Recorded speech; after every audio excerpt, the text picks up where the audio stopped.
Fresh allegations against China are mounting as COVID-19 continues to impact lives around the world.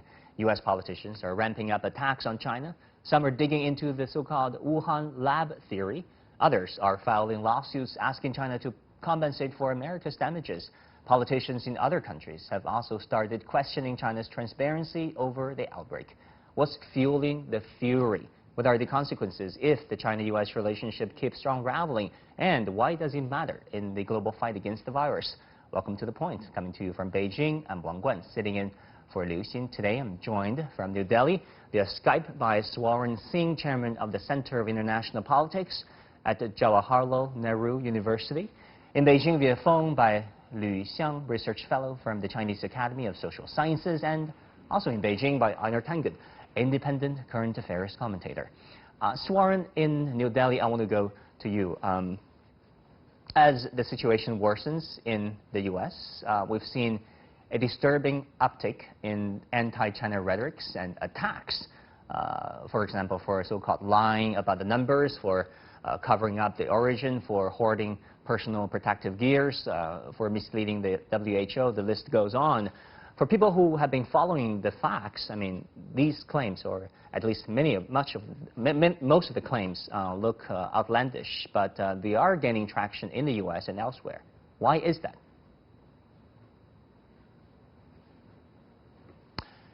Einar, why don't I go to you first? Okay. Einar, please.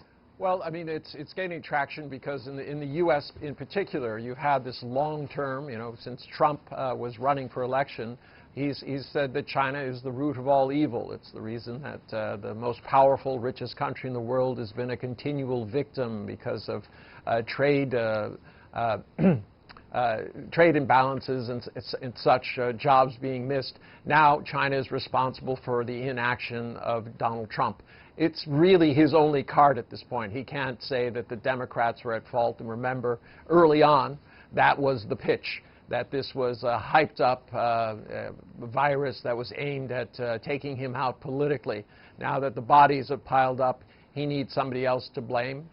First it was China, and then it was WHO and China. Now it's directly back to China with lawsuits.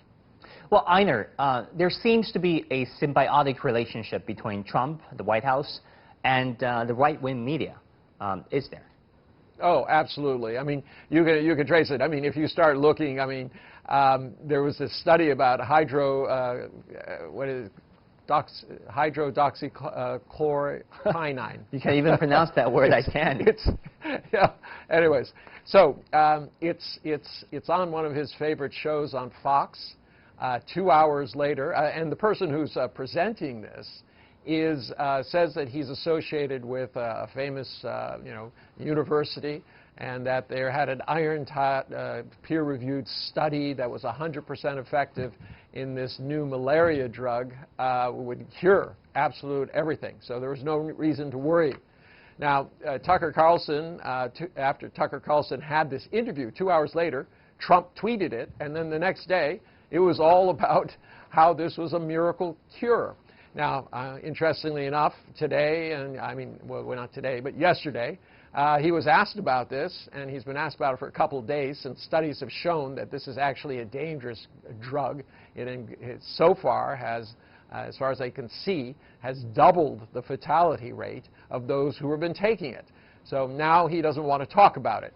But, it's this issue that he thought that he was putting something out there. He's surrounded by the foremost medical experts that we have in the United States, and instead he's listening to some unknown person who is not associated with the university that he claimed he was, spouting this stuff about a miracle cure.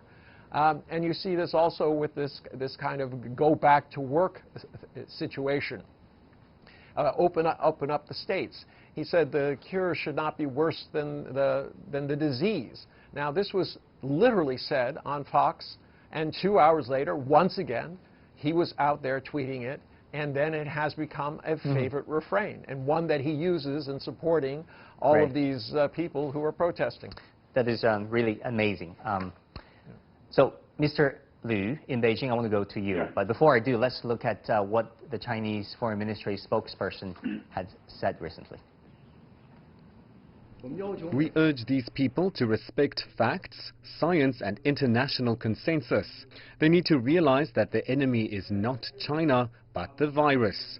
The most urgent task at hand is to focus on domestic control efforts and strengthen international anti-pandemic cooperation instead of attacking and smearing China to deflect attention and shift the blame. So the enemy is not China, but the virus. What do you make of Beijing's position, and how do you think Beijing can really get its message across to the Western world? Actually, not wholly. Actually, our audience in the U.S. is limited. We don't have many audience in the United States. Sometimes I joked at saying that if President Trump spend a few hours on CGTN, he would know much more about coronavirus and how to cope with it. But I would hope so. Yeah, unfortunately, most people don't know CGTN. They only, some people just watch Fox News, and this kind of things are misleading them. So I think there's quite a long way for the American people to understand what's the nature of this virus and how to cope with it, and they will pay more price. So what do you think should China do to, be on the defensive all the times to counter America's narratives one after another, or should China adopt more of a proactive strategy, in terms of countering the Western narrative?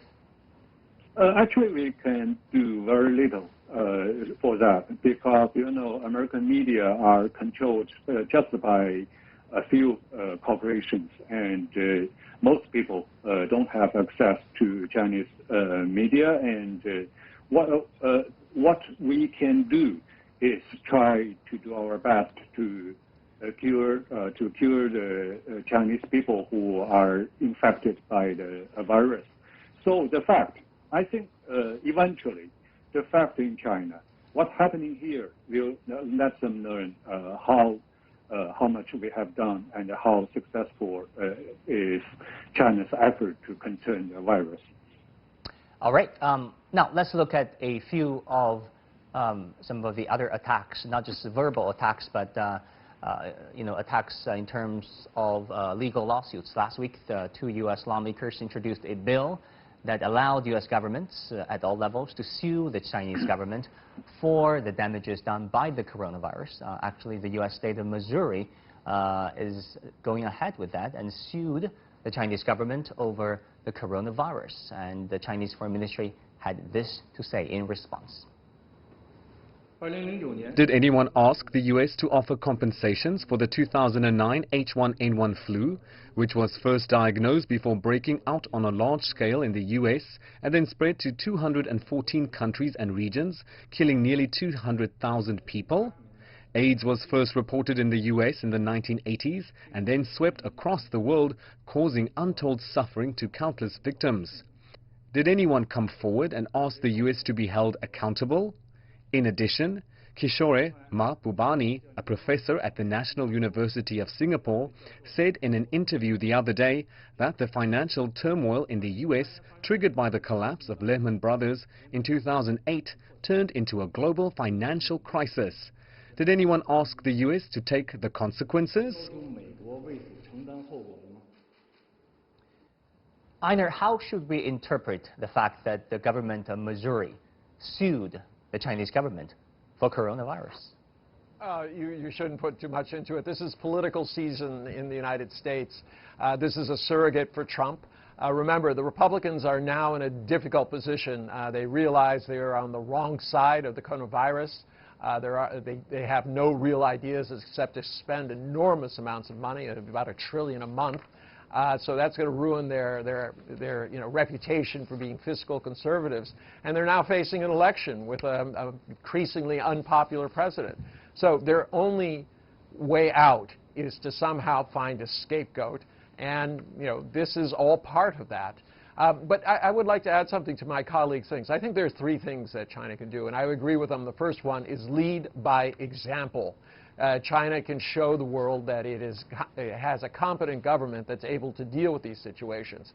Two, you know, just look at Donald Trump and realize that it's probably time to prepare for a post-Trump world.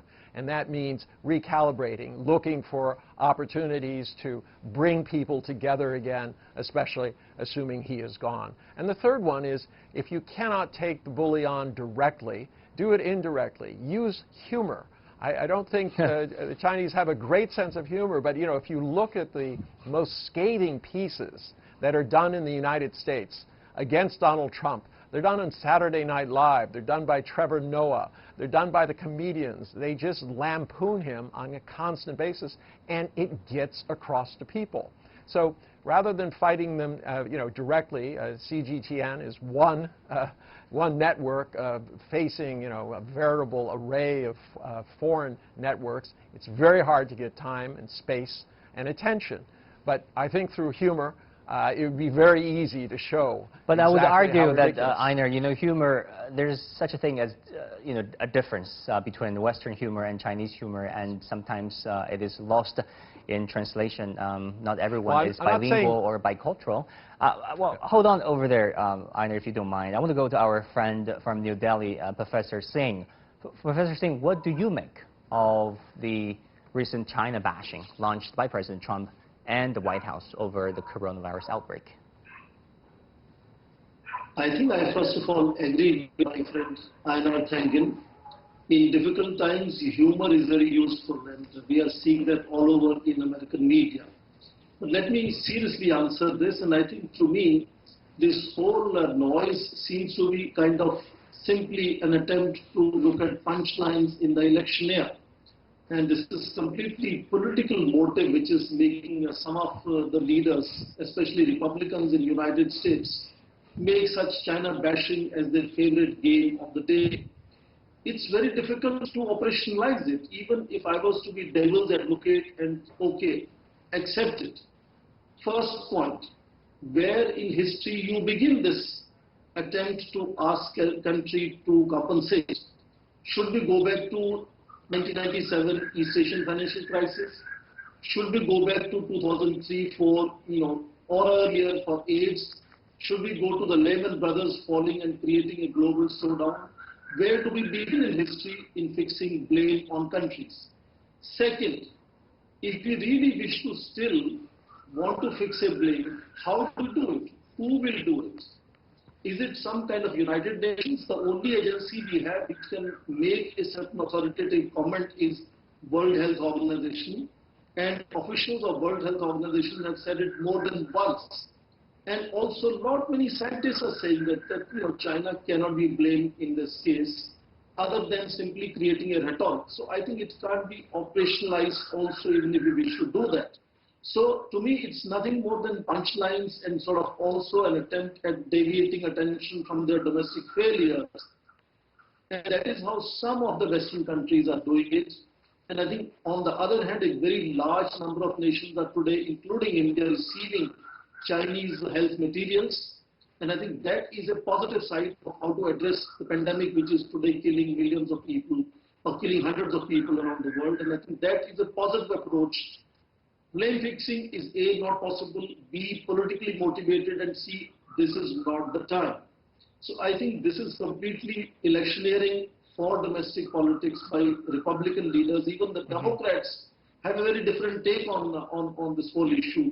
So to me, I think it is a rhetoric which will go away, and I think Americans better focus on addressing the challenges that they have at home, rather than simply deviate the attention of their domestic people, either by criticizing World Health Organization, or by blaming it on any other country, particularly blaming it on China, which is an ongoing game for the last 2 years. The trade war has seen this whole rhetoric going on. And they have really got one more excuse to now do China bashing. I don't think it solves anything at all.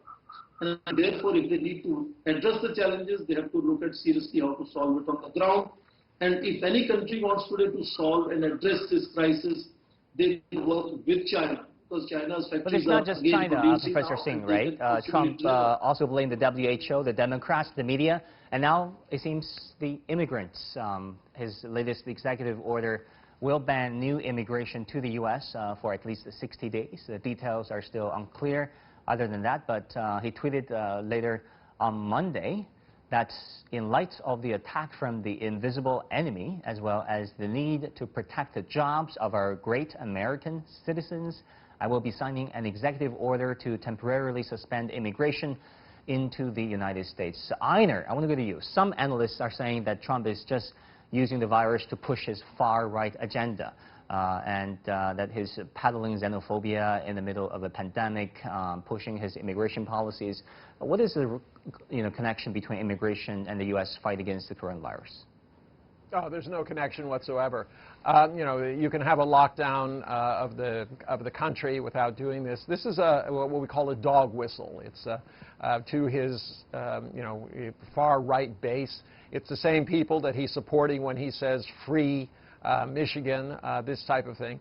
He's really feels he has to consolidate and energize his base as he starts losing in the general polls. I just don't see this as very useful. We're talking about a very small group of people who are going to get green cards. There are some exceptions. As I said, pure politics. Don't see any policies or reason behind this. It's just villainize anybody who is not American, put up walls and tear down bridges. All right, we'll take a short break, and when we come back, what are other countries saying about China's handling of the pandemic? What's behind the sniping, and what can the discourse be refocused on the fight, on fighting the virus, instead of on fighting one another? Stay with us. Welcome back to The Point. Mr. Liu in Beijing, I want to go to you. Many people consider the U.S.-China relationship to be one of the most consequential relationships in our lifetime, myself included. What are the consequences of worsening U.S.-China cooperation? Oh, actually, the consequence will be great, because, especially in this difficult time. Actually, at this moment, the two countries need to have to work together to contain the virus. But unfortunately, we see on the U.S. side, we see so many outlandish noise and voice and some voice in departing our two countries. So I don't want to see this trend goes on, and I believe there will be some way out after this election. And now, it's the political season, and we cannot take seriously what the U.S. president is saying, but we have to be prepared for the very worst, for the worst scenario. So, Mr. Liu, how do you think China can prepare for the worst? I mean, like you said, it is a political season. Should China just sit back and wait until the political season is over, or should China interact with the more pro-China or China-friendly elements of the U.S. society?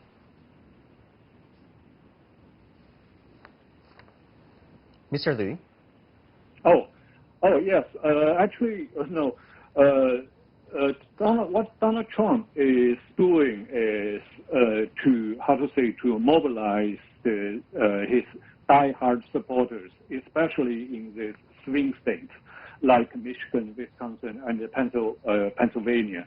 So now we see a pro-Trump PAC is airing an advertisement called Beijing Biden. Yeah, so he's just maneuvered. He's just using this virus moment to mobilize his diehard supporters. So we don't need to respond to him in a very hard way, and we need to make people to know more about what we are doing here. How many efforts we have made here in China, and how and to show them China will be a safe country, will be a free, and our people will feel free to travel, to work. That's the greatest thing we can do in the future. Well, Einar, I want to go to you. It is not just the United States and their politicians fanning the flames against China. The Australian Foreign Minister has also called for an investigation into the origins of the virus, adding that her level of concern about transparency in China. German Chancellor Angela Merkel echoed that comment. There seems to be a growing trust deficit between China and many countries, especially those in the West. What do you make of that? How can that gap be closed?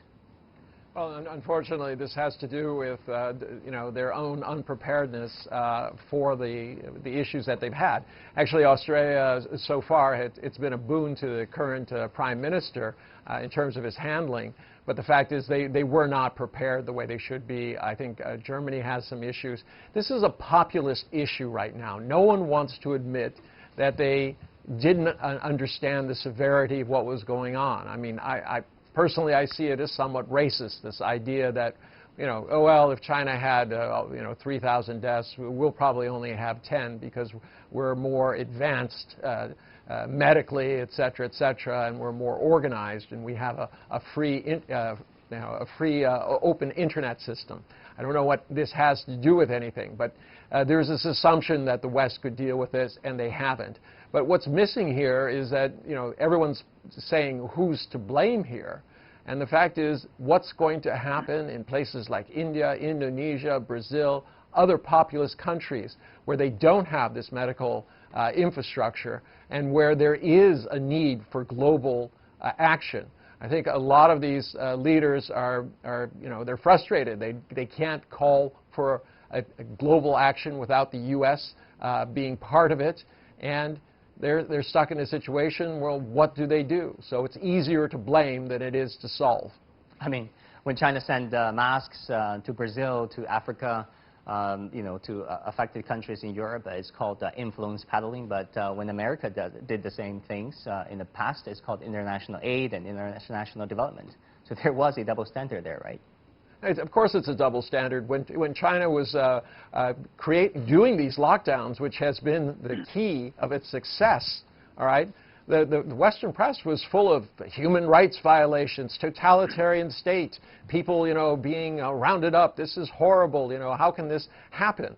And then as soon as it was being done in Italy, France, wherever, parts of the United States, then it was well-reasoned. It was, medically necessary, all these things. And this is the real problem here, is that you have this hypocrisy that goes on a daily basis, and it really prevents any kind of real communication.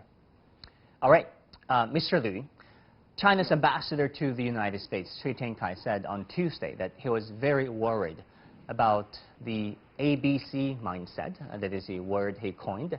He said, at the beginning, when we tried to supply people with all this medical equipment, somebody was talking about China trying to use these things for geopolitical purposes. But then, a couple of weeks ago, we adopted some new measures for quality control. Then, people started to talk about China blocking medical supplies to other countries. I would call it anything but China mindset. I'm really worried about that. What's your take? Is China going to get blamed no matter what? Why assume it is so catch-22? Yeah, unfortunately, you are right. Actually, the mindset for some American people is just that whatever China do is wrong. So it's a difficult situation for China, but we will not change our way of doing things. We will continue our support to all these countries who are suffering the virus. So it's a difficult time, and actually beyond the virus, actually we are also facing a very difficult situation in economy. The whole the world economy now is almost collapsing, and all of us, all countries, should join hands together. It's not a time for people to quarrel, but we cannot change the reality that in the U.S. we see this noise. Yeah, it's a very unfortunate. Well, you studied the U.S. extensively, and the IMF already forecasted a negative 3% growth rate for this year. And if the virus drags on into the second half of the year, the growth rate will be even lower. How worried are you that a worsening U.S.-China relationship will impact actually, relationships economically? It will be, the world economy will be much more difficult than people imagine now.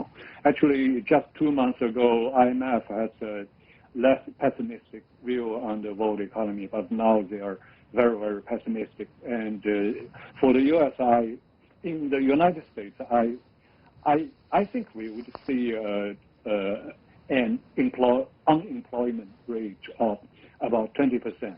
That's almost the same as we saw in the 1930s. So that's depression.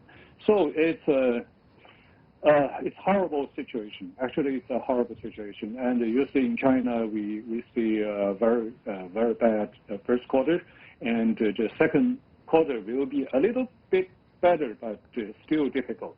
We are hoping in the second half of the year we will see kind of recovery. But now, what's more important than recovery is survival. For many, many countries, it will be an issue of survival. And after that, we can talk about recovery. Einar, we have 1 minute left talking about the fight over the coronavirus narratives. Let's not forget, the word propaganda is not actually first actively used by the Germans during the World War II, but by the Americans to label the German narrative as propaganda. Now it seems like the same is happening, when it comes to how the U.S. approaches China.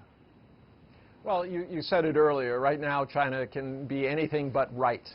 And it doesn't matter what it does. And I would agree with my colleague, Mr. Liu, that this is a situation where China just has to go forward and do the right things. Leading by example in the cold light of day will not only be the right thing in the eyes of the world, but also it's its own reward. You know you did what you could. And I think this is the only way that you can approach this. These narratives, you cannot change the narratives as they currently stand, because they're being generated by a much larger megaphone than you have. So, you have to look at alternate ways. I was not suggesting that CGTN do a humor show or based on Chinese humor. I was suggesting that maybe there's a way to do something in humor that Westerners would understand. Sorry, Einar, I hate to let you go, but that's all the time we have, I'm afraid. I want to thank our guests, Swaran Singh from New Delhi, Einar Tangen, independent current affairs commentator, and last but not least, Mr. Lyu Xiang, research fellow at the Chinese Academy of Social Sciences. Thank you. And that will do it for this edition of The Point. I'm Wang Guan, sitting in for Lyu Xing. Thank you so much for tuning in.